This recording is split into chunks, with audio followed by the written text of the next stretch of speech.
Je m'appelle Charles Hervé Gruyer et je suis paysan bio à la ferme du Bec et Loing. Avant d'être paysan, j'étais marin. Et pendant 22 ans, j'ai eu l'occasion de sillonner un peu tous les océans du globe. Et même de faire le tour du monde avec un vieux bateau en bois qui était tout sauf rapide.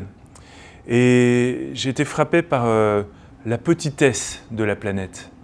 On habite en fait une planète toute petite. Quand on est gosse, on croit qu'elle est immense, qu'elle est géante. En fait, c'est une petite boule bleue perdue, comme une sorte de jardin dans les étoiles, perdue dans ce vide sidéral. Et je suis vraiment amoureux de cette planète.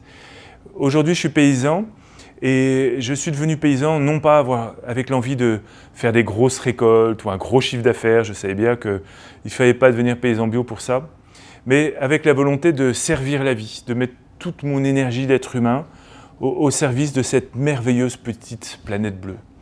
Et depuis 10 ans, je vis avec ma femme Perrine une aventure assez incroyable. C'est que ce désir de servir la vie, ce désir de renaturer le petit bout de vallée dont on est les gardiens pour quelques années, eh bien, c'est comme si la nature n'attendait que ça.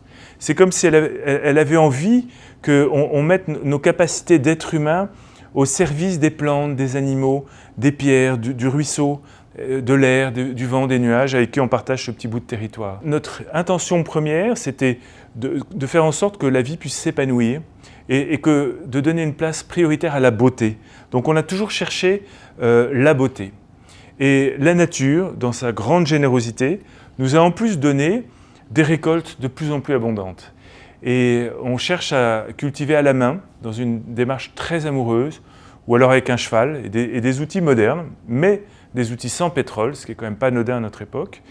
Et on s'aperçoit qu'en travaillant à la main, une sorte de grand jardin très naturel, très sauvage, mais avec des techniques quand même assez sophistiquées, non pas sophistiquées au niveau des outils qu'on utilise, parce que les outils sont extrêmement simples, mais une agriculture qui demande beaucoup de connaissances, beaucoup d'observation, beaucoup d'écoute du milieu naturel, eh bien on arrive à atteindre des récoltes qui semblaient complètement impensables. Et je trouve que c'est une super bonne nouvelle, parce que le fait de travailler un petit jardin de 1000 m², amoureusement, soigneusement, avec délicatesse, je dirais, et respect, on arrive à produire plutôt plus que nos confrères avec un tracteur sur une surface 10 fois plus grande. Mais en même temps, on observe qu'il y a une création d'humus. Le sol grossit, devient de plus en plus vivant, de plus en plus profond et meuble chaque année. Donc il y a forcément une séquestration de carbone dans le sol, dans les arbres.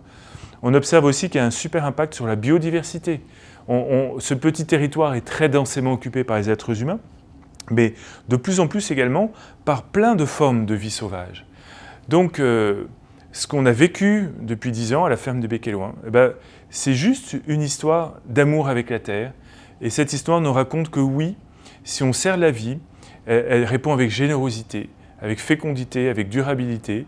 Et il est tout à fait possible de concilier les besoins des êtres humains, les besoins de la planète, parce qu'on est un avec cette planète, donc nos besoins ne sont pas différents. La nature est extraordinairement généreuse, extraordinairement productive, elle est souveraine.